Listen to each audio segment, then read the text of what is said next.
kali ini kami akan membahas sebuah perjalanan panjang yang sangat menarik, yaitu sejarah perkembangan ilmu administrasi publik mulai dari public administration hingga era digital governance.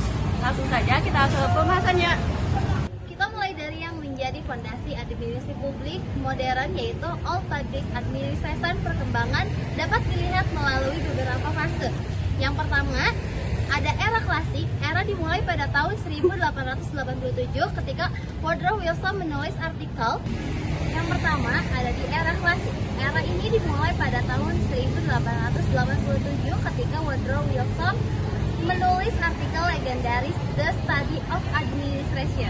Dalam artikel ini, Wilson menjelaskan pemisahan antara politik dan administration.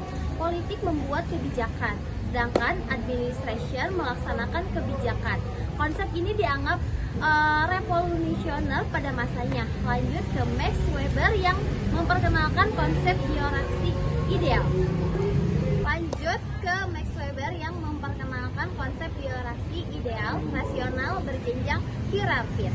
Pembagian kerja yang jelas. Kemudian ada Eva Taylor dengan pendekatan scientific manajemen, yaitu cara meningkatkan produktivitas melalui pengaturan kerjasama ilmiah. Konsep ini mengubah cara organisasi melihat efisien. Yang kedua ada ortodoks. Pada fase ini fokus administrasi benar-benar pada efisiensi toko adalah Henry Fayol dengan 5 fungsi manajemen. Planning, organizing, commanding, coordinating, dan controlling.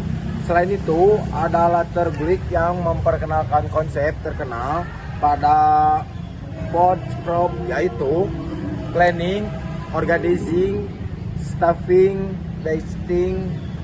directing, coordinating, reporting, dan budgeting. Walaupun sangat rapi dan sistematis, pendekatan ini dianggap terlalu mekanis dan kurang memperhatikan manusia.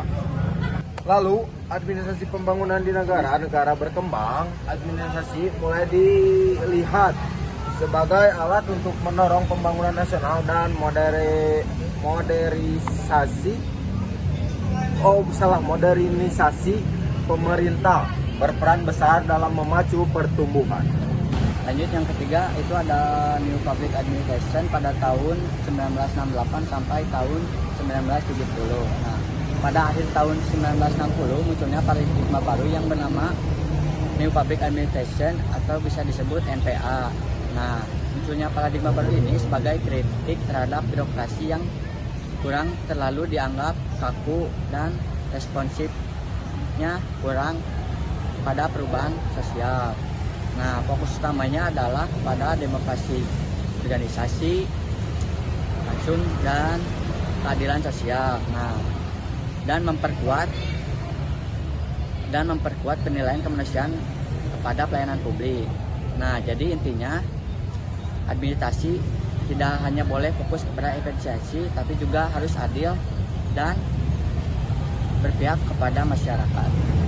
Pada tahun 1980-an, lahir paradigma New Public Management atau bisa disingkat sebagai NPM. Paradigma ini membawa semangat sektor swasta ke pemerintahan. Nah, ada 4 ciri utama NPM. Yang pertama privatisasi, yang kedua kompetisi antar lembaga, yang ketiga pengukuran kinerja, dan yang terakhir efisiensi berbasis mekanisme pasar. Namun, paradigma ini tidak terlepas juga dari kritik. Banyak pihak yang menilai bahwa NPM terlalu berpikir sentris, sedangkan pemerintah seharusnya melayani yang mencari laba. Yang kelima ada governance dan new public service.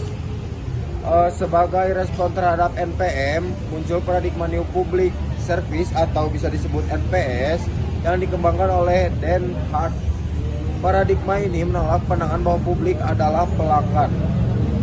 Sebaliknya, masyarakat adalah warga negara yang harus diajak berpartisipasi dalam proses pemerintahan.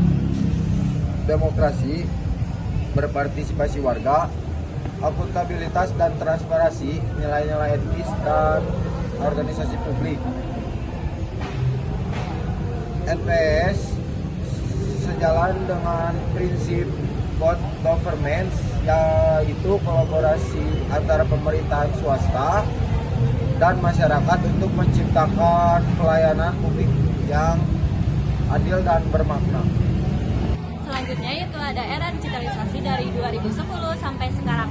Nah, era digitalisasi ini adalah pendekatan tata kelola pemerintahan yang menggunakan teknologi digitalisasi dalam proses kebijakan dan juga pelayanan publik.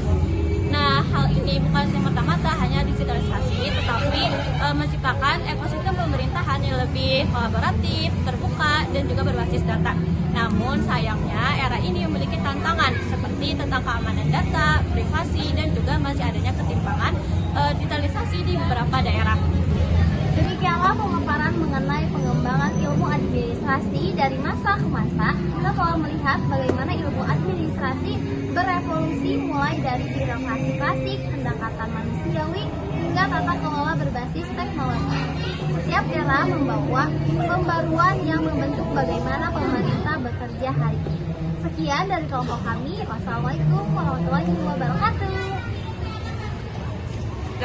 Halo semuanya, di sini saya akan melanjutkan materi yang kedua, yaitu paradigma. Pada kesempatan kali ini, kami akan membahas hal penting dalam dunia administrasi publik, yaitu paradigma, mulai dari paradigma klasik, NPM, governance, sampai paradigma digital saat ini. Jadi, bagaimana sih cara pandang pemerintah berkembang dari waktu ke waktu? Yuk, simak! Nah, sebelumnya masuk ke pembahasan sejarahnya, kita perlu tahu dulu apa itu paradigma. Sederhananya, paradigma adalah kacamata atau cara pandang yang digunakan untuk memahami dan menyelesaikan masalah dalam administrasi publik. Paradigma menentukan apa yang dianggap penting, metode apa yang dipakai, dan tujuan apa yang dikejar oleh birokrasi. Setiap era punya paradigma dominannya masing-masing. Yang kedua ada perkembangan administrasi publik. Perkembangan paradigma administrasi publik dimulai dari paradigma klasik. Tokohnya ada Woodrow Wilson dan Max Weber. Di era ini birokrasi dianggap seperti mesin, harus efisien, teratur, dan netral dari politik. Setelah itu muncul paradigma prinsip administrasi seperti Postcroft yang diperkenalkan Buick.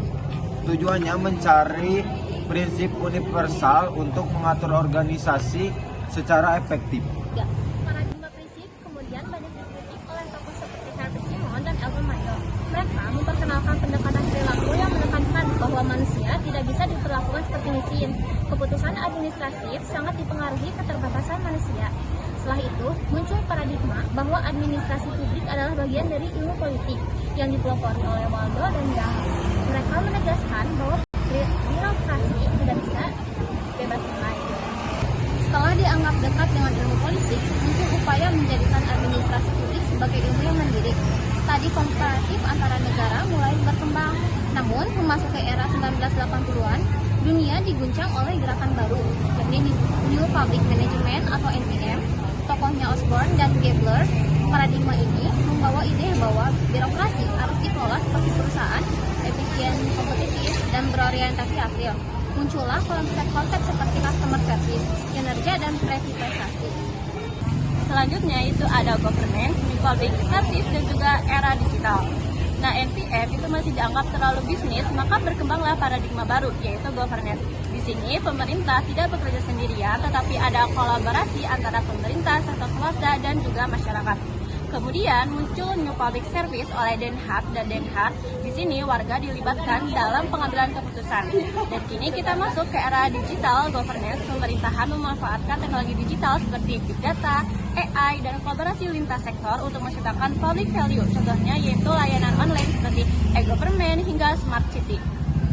Dan yang keempat, pemahaman berbagai paradigma membuka peluang inovasi dan tentunya sangat relevan untuk konteks Indonesia yang punya tantangan unik dalam tata kelola pemerintahan. Yang terakhir, manfaat memahami paradigma. Pertama, kita bisa memahami bagaimana cara kerja pemerintah berubah dari masa ke masa. Kedua, paradigma membantu kita memilih sudut analisis yang tepat saat mengkaji kebijakan.